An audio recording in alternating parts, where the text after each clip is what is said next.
back to tie twice.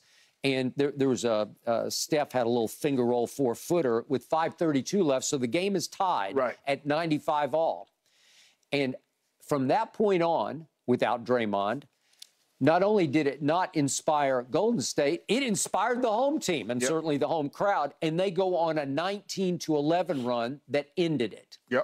Okay, now, what is happening down the stretch of this game? Well, in the fourth quarter, Steph Curry is missing all 5 of his three-point shots.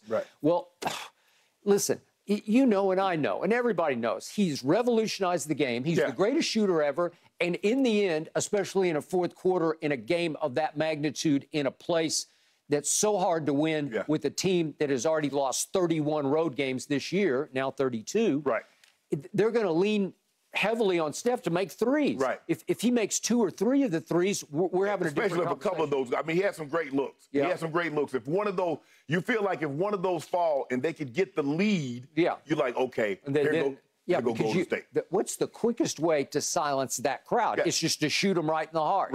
So could we see the 5 threes that Steph took and missed in the fourth quarter last night? All of them crucial for the Golden State Warriors. Here are his 5 threes, okay? It's a pretty good look for him, and he missed everything. Wow, that's Steph Curry. Then he gets a pretty good step-back look, and he was a little long left. Then, well, that's a hard shot, but he usually makes those, and it was just long.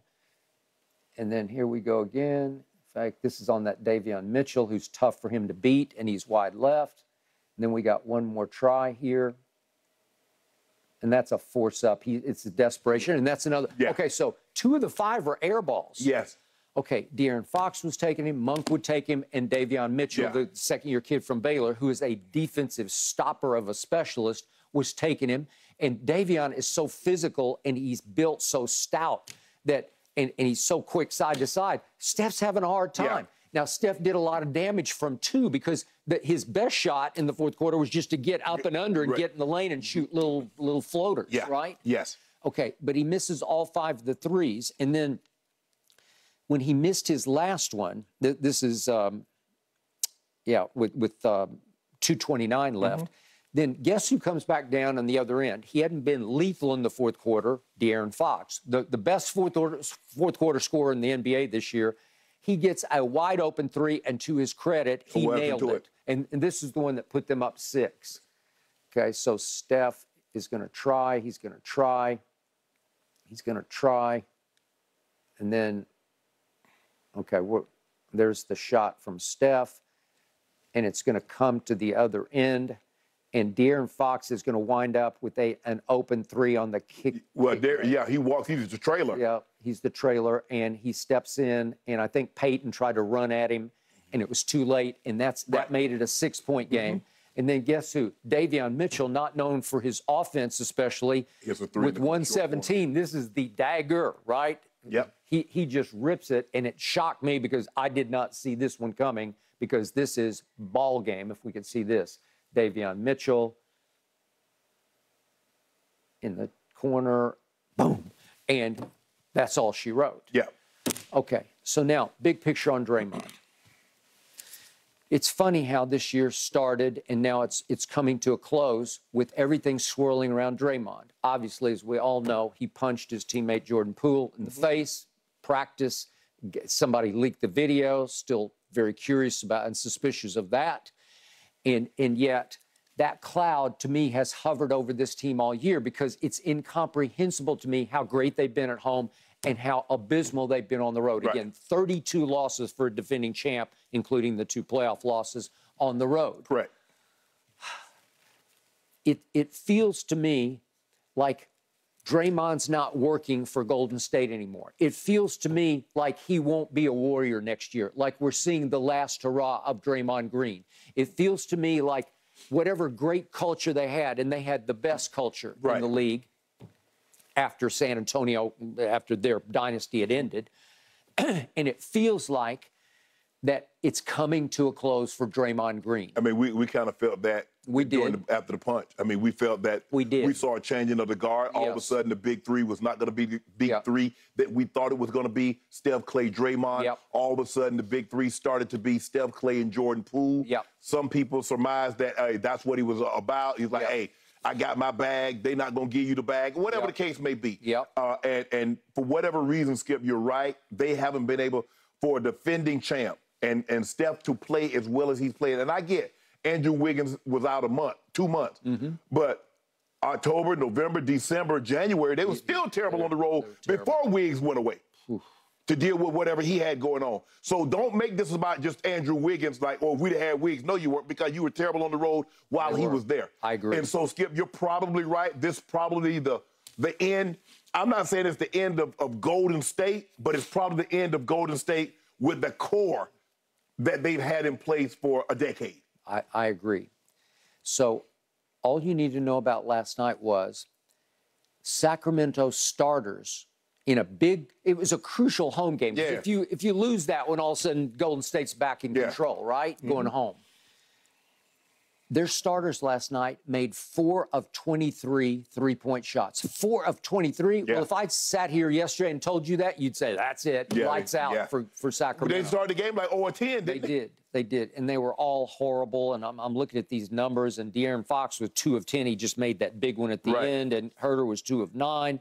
And Harrison Barnes, who made a bunch of big buckets down the stretch, he was 0 of 4 from 3. But you know what, Skip? Although De'Aaron Fox did not shoot the 3 ball, but in the fourth quarter, that 2 ball was going for him. He could get, man. He makes those little. That joker is cat quick. They don't have, in GP's the second, he's a great defender, but he can't stay in front of De'Aaron Fox. De'Aaron Fox gets to wherever he wants to.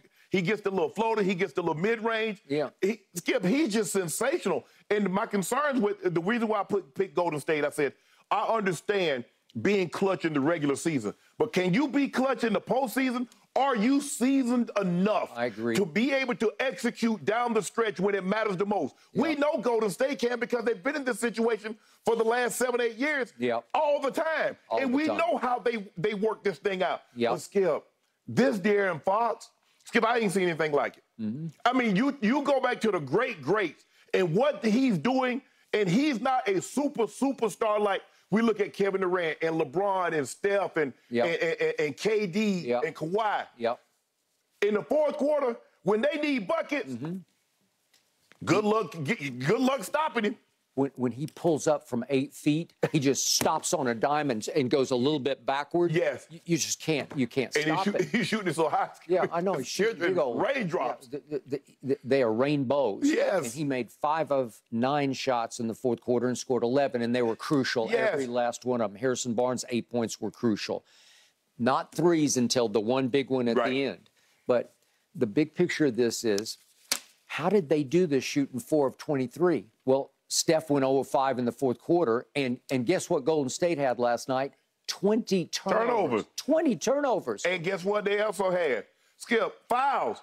They foul a bunch. Okay. Well, that's why for the 2 games, Sacramento shot 16 more free throws. And I'm not saying that the whistle's going bad for Golden State. It's going good for Sacramento because they're initiating. They are the ones who are attacking. They are as Steve Kerr said after the game, they were the aggressor. They're 28th in fouls committed. Only the Timberwolves and the Pistons are worse.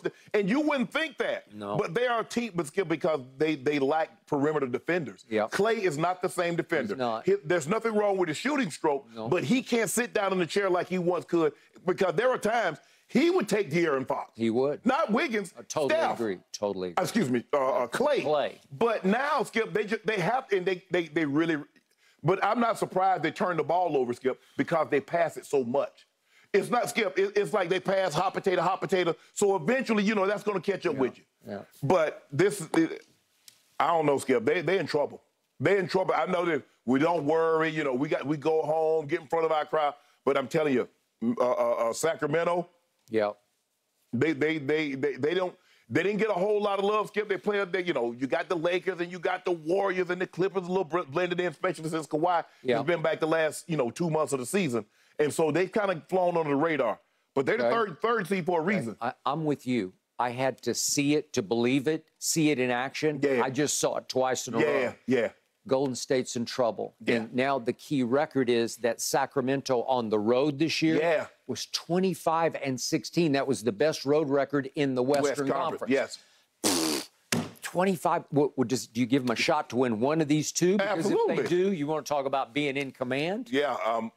What if Draymond gets suspended? Well, I think you give them. If they get suspended, I'm going to be shocked if Sacramento isn't favored if Draymond misses Game 3. Yeah. Right now, Golden State is favored by 7 at home. So, what? So the odds makers are saying Golden State's still better. I want some of that. You want some of that? I want some of that. Yeah. And you picked Golden State to win the series. Yeah, but I haven't picked no 7 at home. Woo. They're not. And Skip, it's not. I get it. Golden State's been pretty invincible at home. That's why. But hey, what you call Sacramento's been pretty invincible on the road. They have. I agree. Whew. What a series. It is. Jaron Fox is making a name for himself. He is. Yeah. I got one for you that makes this series even better. My good friend, a great journalist for ESPN and Anscape, Mark Spears, now reporting that Draymond Green says that right ankle that Sabonis grabbed is sore. He's asking for X-rays on it. Oh, come on, Draymond. Stop it. Yeah, for real. You know he's saying, hey, see that? Hey, I got to get X-rays on my ankle. You know, hey, you can't suspend me, you can commit. That's what that smacks up to me. Man, Draymond. I'll keep you posted if those X-rays actually happen.